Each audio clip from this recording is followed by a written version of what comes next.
গত কয়েক বছর ধরে শিক্ষক নিয়োগ দুর্নীতি ইস্যুতে তোলপাড় রাজ্য।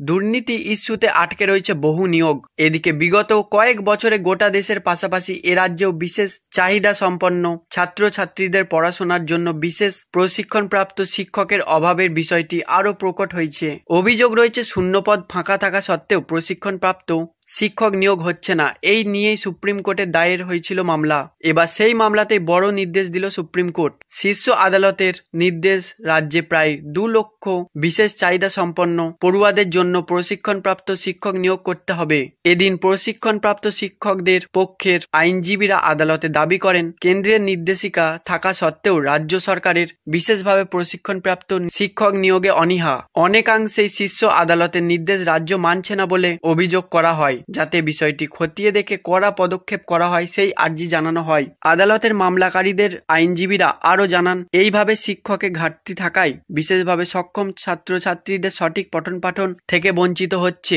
রাজ্যের ভূমিকা সদর্থক নয়। এরপরই সুপ্রিম কোর্টের নির্দেশ, আগামী 28 মার্চের মধ্যে প্রতিটি রাজ্যকে বিজ্ঞপ্তি জারি করে জানাতে হবে যে মোট কতজন অনুমোদিত শিক্ষকের প্রয়োজন রয়েছে। সেই অনুযায়ী শিক্ষক নিয়োগের কথা বলছে শীর্ষ আদালত। একই সাথে যারা বর্তমানে সমগ্র শিক্ষা মিশনে কর্মরত অস্থায়ী শিক্ষক হিসেবে যুক্ত রয়েছেন তাদের একটি বিশেষ কমিটি গঠন করে স্থায়ীকরণ করার নির্দেশ দিয়েছে সুপ্রিম কোর্ট। এদিন বিচারপতি সুধাংশু ধুলিয়ার ডিভিশন বেঞ্চে মামলাটি উঠেছিল। আগামী 15 জুলাই মামলার পরবর্তী শুনানির সম্ভাবনা।